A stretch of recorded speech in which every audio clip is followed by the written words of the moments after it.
Hey guys, Joe from J&M Concrete here. This week we're doing something pretty simple, smaller patio in back of someone's house. Stick around while we get it all ready, excavated, get it framed, lay the rebar, and then the fun part, the pour. Hopefully you guys enjoy this week's video. Let us know what you guys think. Thanks for clicking on the video. Leave us a like, subscribe. See you then, guys. So you might be asking yourself, man, what did they have here in the backyard before? They just had the dirt.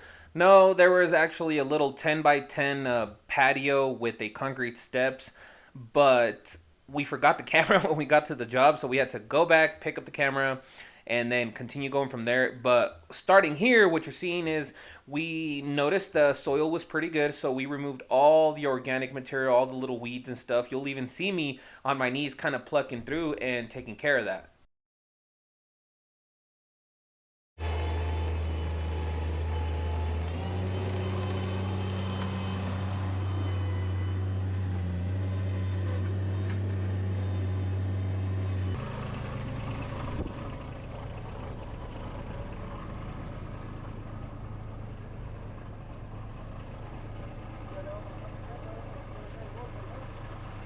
Okay.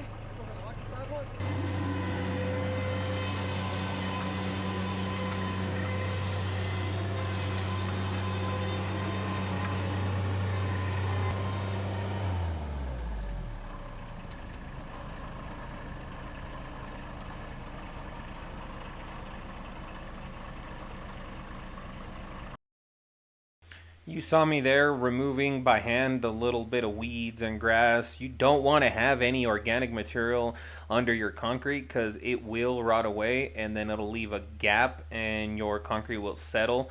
So what we usually do, we come in, make sure the soil is dry, clean. In this case, it was more granule than cohesive.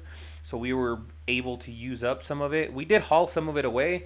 Had to get out that old patio, the step that was there, and then after that we flattened everything out. Since it was kind of granule, we ran our plate compactor to get it ready, and then we brought in some base. As for the framing went pretty quick. It was a 12 by 32 patio, so we bought some 2 by 12s that were 12 feet 1 inches long. You put them on that end, run your straight line across, pretty simple, follow your straight line, stake it in, and once that was staked in, like I said, we ran the plate compactor over what was already here. Since it was already very firm, I don't over dig much. I try and get close so I don't disturb existing soil. Even though this is on a kind of a downhill, the soil was really dry, really firm. After we got the forms in, like I said, we ran the compactor, started bringing in about, I think it was 2 to 3 inches of road base. We brought it in, we watered it really well, let it sit there for about 30 minutes, and then we continued to run our plate compactors till it was firm enough. All in all, I think our guy here went around 5 times. I was back and forth, so I didn't get to count. But by the time he was done, all this was really firm and really shored up. And as you can see, we aren't framing the step up against the house. We pulled up the step that was there. We figured there was going to be like flashing behind it, no siding. But apparently over the years and water accumulated back there, it was all rotted away. So the customer had to bring someone in to fix that after we were done and install some wooden steps.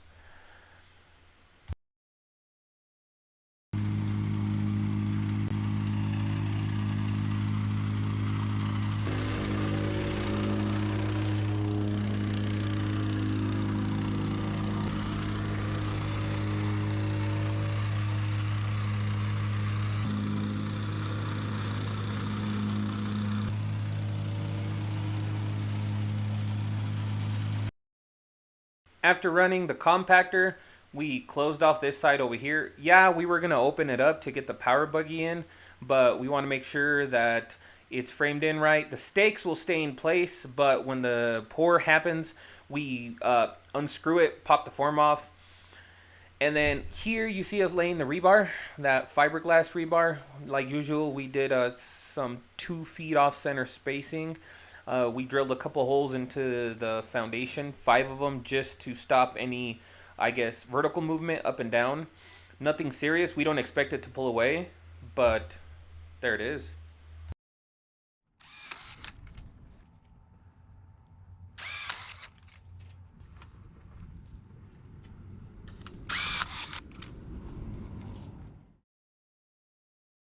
Even though they're gonna get removed, we always put our chairs in, prop everything up so that we get our pattern in place, get most of them in, and so that the customer can see that everything is done properly prior to the pour. They can eyeball everything, look at everything. Even though down the middle, I pop the chairs off and then I'm popping them in as I'm working my way back. I always set them in place, including this form on the edge, just so that customer can see that everything's prepped and good to go. Gives them peace of mind, you know. Hey guys, Joe from J&M Concrete here. Everything is ready. Forms are laid, rebar is laid. All that's left is that pour. See you guys tomorrow at the pour. Hopefully you liked what you've seen so far. Thanks guys.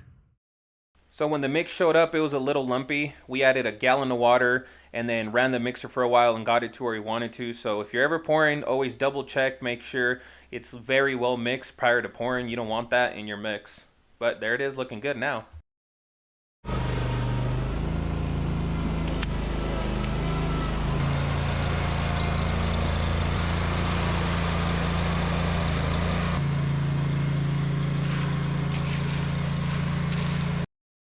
You can see up against the house that we put that sheet of plastic. Every single pour, we try and put a sheet of plastic, even though a few little dots will hit on top of it. But it really helps out in keeping things clean. And it's pretty cheap to put plastic anyways.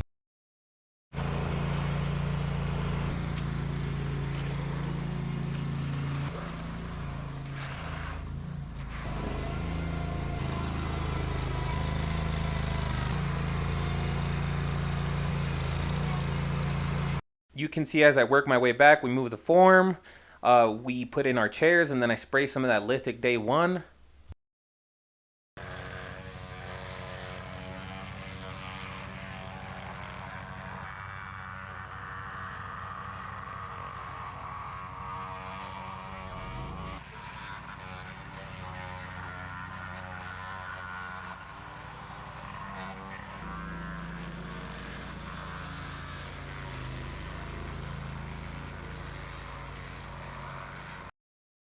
So people have asked me, what is day one? Well, day one is a finishing aid. It lubricates the surface. It creates kind of a cream without affecting the color. It makes the surface denser. It makes it more abrasion resistant. I mean, it's countless benefits for the job and the concrete. It cost about 25 bucks a gallon once you mix it up and stuff, but it's great for the concrete. So as you're striking off the surface with your rod, you spray some of that on there at about 300 400 square feet per gallon, and then you run a bull float over it. It helps to have that rattlestick like I do to really close it up. And then once you're done there, if you need to, you can use it while you're finishing it.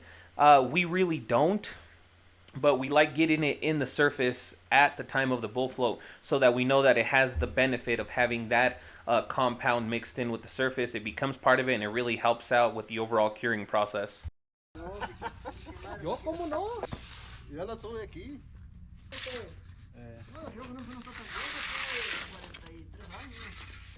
Ay, nomás. We ended up, since we had plenty of guys, even though it wasn't agreed upon, we ended up doing that checkerboard picture frame pattern. It helps that this was only 12 feet wide, so doing the pattern didn't require too much coordination like our other bigger projects that we've done this pattern on. But it was nice to surprise the customer with that. We had to get one of our guys on this corner because it started setting up faster than everything else. You can see that we only faced this corner because this corner was the only one that wasn't going to get landscaped up to and kind of exposed. The rest still came out good because we used that vibrator on the edge, but we wanted to make sure that this side was looking really clean in case any of it was exposed. Si quiere que le eche más, dígame, Lizy. No, aquí está bien. Si todo está trabajable.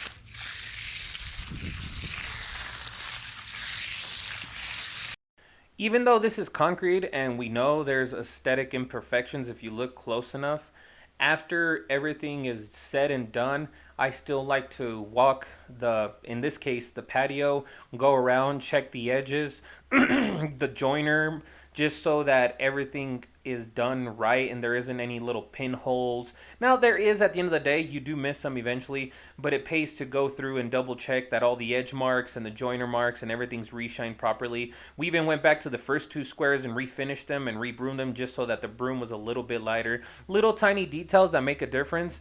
People don't really notice, but I always do, and I like to make sure it's as good as I possibly can do it.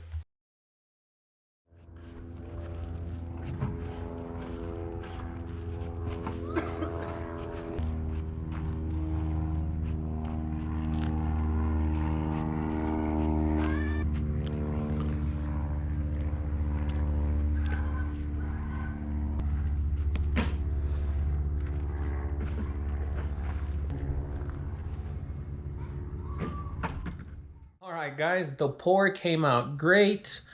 We used that lithic day one, buff loaded it into the surface, did a checkerboard picture frame pattern. All in all, it came out really nice. Customer was very happy with it. The next day, we poured another one just like it for another customer who had done all the prep work. We don't have a video of that one, but we did two patios that were identical. Came out real nice. Both of them, both customers were very happy. I hope you guys liked the video. Call us if you have any questions. See you next week, guys.